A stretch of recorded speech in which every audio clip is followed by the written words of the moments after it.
And I am proud of my prime minister Modi. मैं तो और उनको 10 बार सिर्फ इस बात के लिए वोट दूंगा कि उन्होंने ट्रंप जैसे गुंडे को यह दिखा दिया कि भैया सब दुनिया के लोग जो है ना वो पाकिस्तान की तरह नहीं होते कि this man here is a peace prize का विनर है, इसको पीस नोबेल पीस दे दीजिए। अपने मुल्क के फायदे के लिए वो खड़े हैं भाई। वो कहीं ना कहीं से, मैंने ये बात पहले भी कही थी कि कहीं ना कहीं से उसके लिए वो देखेंगे मार्केट्स। अगर अमेरिका की मार्केट नहीं है तो क्या दुनिया खत्म तो नहीं हो जाती ना। 32 करोड़ जनता रहती है पूरे अमेरिका में, तो क्या ऑस्ट्रेलिया में कोई 2000 बंदा रहता है? कल को पाकिस्तान के साथ भी उनके चीजें सेटल डाउन हो सकती है, चीन के साथ मजीद बेहतर हो सकती है, रशिया, चाइना, ब्राजील, पाकिस्तान और ये कंट्रीज। और अमेरिका की जब बदमाशी खत्म हो जाएगी तो ईरान का क्या मसला है? ईरान के अंदर भी बहुत बड़ी पॉपुलेशन रहती है, और अगर ये कंट्रीज उनसे गैस और तेल खरीदना शुरू कर दें तो उनकी इकोनॉमी भी ऊपर आना शुरू हो जाएगी। तो ये चीजें हैं मेरे ख्याल में। कोई मतलब अगर हम नेगेटिव की तरफ जाते हैं तो बड़ी पॉजिटिविटीज भी हैं।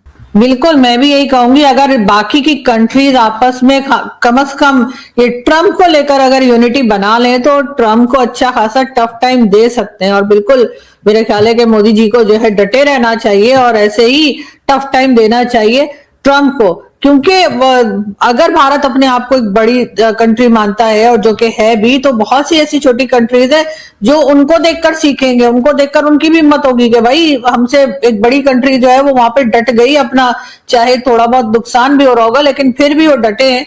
तो डेफिनेटली उनसे बहुत कुछ जो है लोगों को उम्मीदें होंगी। जी डॉक्टर साहब, आपने फखर को सुना और बड़ा मुझे अच्छा लगा कि मतलब हमारे से पाकिस्तान से भी ये आवाजें जो है आनी चाहिए कि अगर किसी ने सही किया है, चाहे हमारे उनके साथ डिफरेंसेस हो, तो हम उस बात को खुल्लम खुल्ला कहें।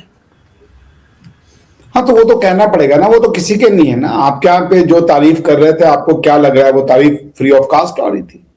वो तो आईएसएफ में खींचने की तैयारी कर रहे थे आपको। वो तो भला हो इधर वाला मुद्दा हो गया, वरना कोई वो किसी के नहीं है भाई। तो आपको अपना इंटरेस्ट, पाकिस्तान की दिक्कत यह है कि पाकिस्तान अपना इंटरेस्ट नहीं समझता, और अगर आप समझ रहे हैं तो बहुत बढ़िया। पाकिस्तान को अगर अपनी बातें समझ में आ रही है, पाकिस्तान को दूसरों की बातें समझ में आ रही है, तो इट्स वंडरफुल भाई। पाकिस्तान एज अ कंट्री तो रहेगा ही यहाँ पे। और अगर आप एक अच्छे कंट्री के रूप में रह रहे हैं तो बहुत सी कंट्रियां टूटी हैं, ऐसा नहीं है कि उन सब में हमेशा से एक शत्रुता ही रही है, ऐसा नहीं है। खैर, कुछ लोग होते हैं जो रीढ़ की हड्डी पे खड़े हो जाते हैं।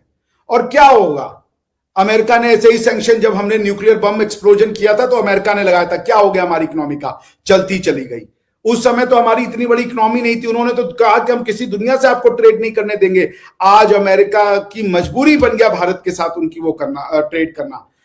4 सालों में अमेरिका की फिर से भारत मजबूरी बनेगा, जैसे चाइना मजबूरी बन गया था। इन्होंने चाइना को डब्ल्यूटीओ में कई साल तक नहीं आने दिया, और अंत में हेनरी किसिंजर को यह बात समझ में आ गई कि तुम इतने बड़े देश को और इतने बड़े मार्केट को विश्व से काट कर नहीं रख सकते, और उसके बाद चाइना को खोलना उनकी मजबूरी बनी। और आज चाइना क्या है आप देख लीजिए।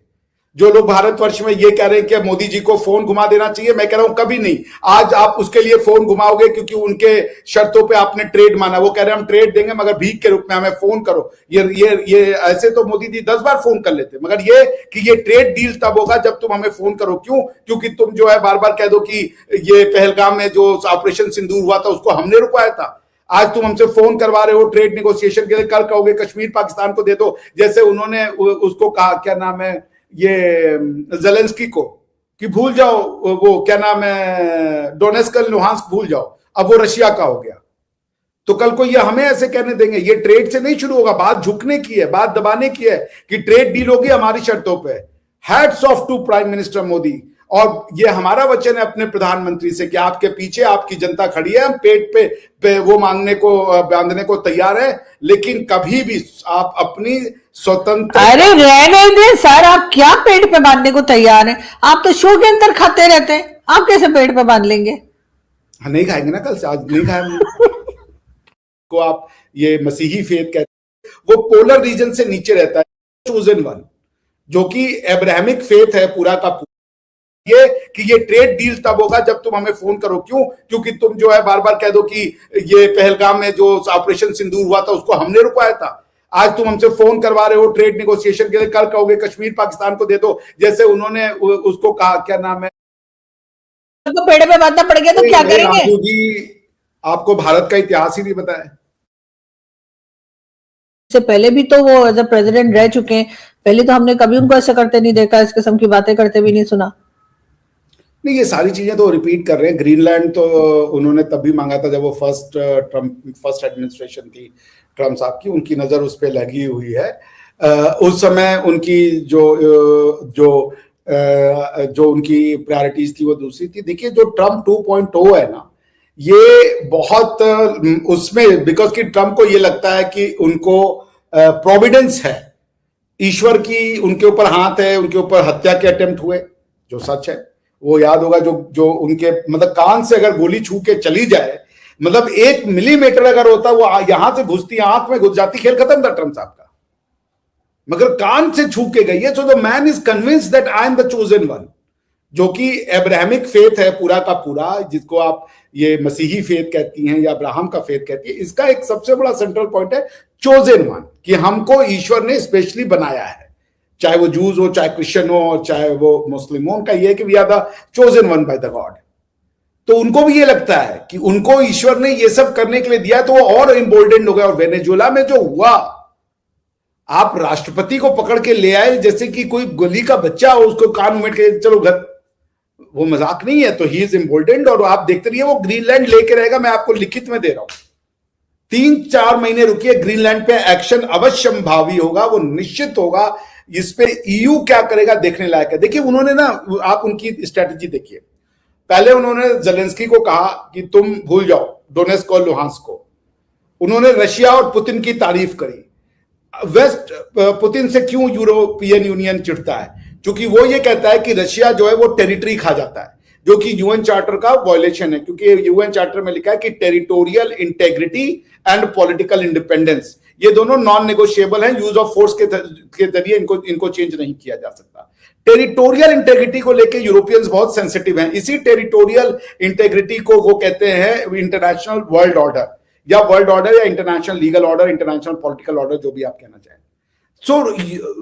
पुतिन साहब ने पिछले 20 सालों में 3 बार इस लॉ का उल्लंघन किया है। जब क्राइमिया को उन्होंने अपने में मिलाया, ओसेतिया को अपने में मिलाया, और फाइनली डोनेस्क और लुहांस्क को भी उन्होंने काट करके अपने अंदर ले लिया। चाइना भी यही करता है, एक्सपेंशनिज्म, और टेरिटरी छोटी सलामी पीसेस जिसको कहते हैं, काट करके वो अपने अंदर लेता रहता है। तो यूरोप जो है इसी वजह से उनसे, पुतिन से नफरत करता है। लेकिन राष्ट्रपति ट्रंप पुतिन साहब की तारीफ करते रहे, क्योंकि उनके दिमाग में भी ये था कि आज हम इनको अगर अलाउ कर रहे हैं कि तुम डोनेस्क और लुहांस्क ले लो, तो हो सकता है पुतिन के साथ ये बातचीत हो जाए कि भैया हम ले रहे हैं ग्रीनलैंड। अच्छा, ग्रीनलैंड जरूरी क्यों है ये समझ लीजिए। ये जो पूरा पोलर रीजन है ना, ये इसमें कहीं सॉवरेनिटी नहीं चलती। ये पूरा सॉवरेनिटी का झगड़ा जो है ये, बिकॉज आपको पता है 70% अर्थ तो वाटर है, ठीक है ना, 30% सिर्फ लैंड है। उन 30% का भी जो लैंड है, जो मेन मास है, जिसको आप ईस्टर्न और वेस्टर्न हेमिस्फीयर कहते हैं, वो पोलर रीजन से नीचे रहता है, चाहे वो आर्कटिक हो चाहे अंटार्कटिका। पोलर रीजन किसका है? क्वेश्चन ये है। जो साउथ पोल है और जो नॉर्थ पोल है, ये किसका है? तो इसका एक ट्रीटी है, आर्कटिक कन्वेंशन कहते हैं उसको। उसमें एक आर्कटिक काउंसिल बनाई गई है। आर्कटिक काउंसिल ये कहता है कि पोलर रीजन जो है, नॉर्थ वाला स्पेशली, उस पे 7 कंट्रियों का, 7 कंट्रीज का ज्वाइंट सॉवरेन क्लेम है। और वो जो ज्वाइंट सॉवरेन क्लेम है, उसमें है ये जो आपके पूरे नॉर्डिक कंट्रीज हैं, डेनमार्क, स्वीडन, नॉर्वे, उसके बाद कनाडा, उसके बाद रशिया, उसके बाद यूनाइटेड स्टेट्स ऑफ अमेरिका, इनका कलेक्टिव है।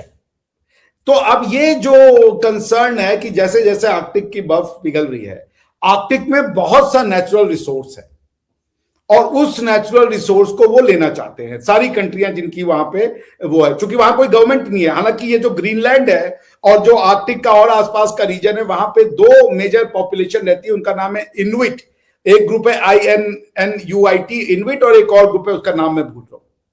ग्रीनलैंड की टोटल पॉपुलेशन 57,000 है, 57,000 लोग रहते हैं सिर्फ वहां पे। इनुइट है, वो भी डैनिश सिटीजन है, मगर वो डैनिश बाय एथनिसिटी नहीं है, वो बाय एथनिसिटी इनुइट लोग हैं।